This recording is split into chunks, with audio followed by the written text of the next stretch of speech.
reflection on the last game, I was really proud how hard we played for the entire, all the way up through overtime. I think that our guys took it one play at a time, and that was the goal going into it, and that's exactly what they did. And I was really impressed with the level of execution of the game plan, and hoping to build on that this week.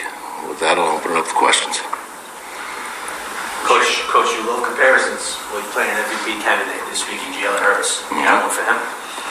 Well, I think the whole thing is like I was telling the defensive staff, it's, I know they're not going to play the Pro Bowl this year, but they're playing it in Philly because they're talented across the board. And Jalen is getting into that level, that top-tier quarterback, because you can just see the jump. We went against him his rookie years when he was playing sparingly, and then last year to this past year, he's really worked on his throwing mechanics, his footwork, and it's paying off for him the same way it did for Patrick Mahomes. And if you go back and look at those comparisons, it's very similar.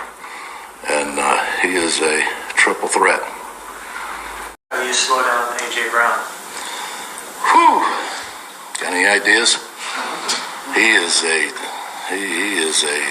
It's like they got T.O. back there playing again. He's a problem. And, we went against him when he was in Tennessee, and he's a big physical receiver that you have to fight every play. I told Jerome Henderson if he was a defensive player, he'd be an outside backer. That's how physically he plays at wide receiver.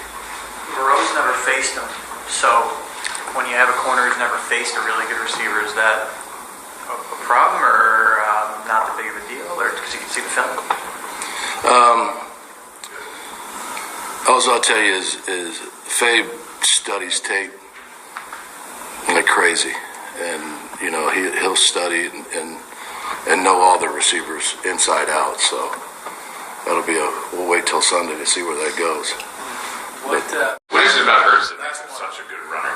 Jalen Hurts, what makes him such a good runner? I know there's a lot of good athletes, but he just seems to be extra effective when he runs the football. I think it's the power and balance he has coming out of his cuts. So he can get you running, and when he sits down and makes a cut, he comes out of it with power compared to a lot of guys. I think that's and he's still the thing that makes him so tough to go against. He's still looking to get the ball downfield until that last second where he says, "No, I'm going to go." Any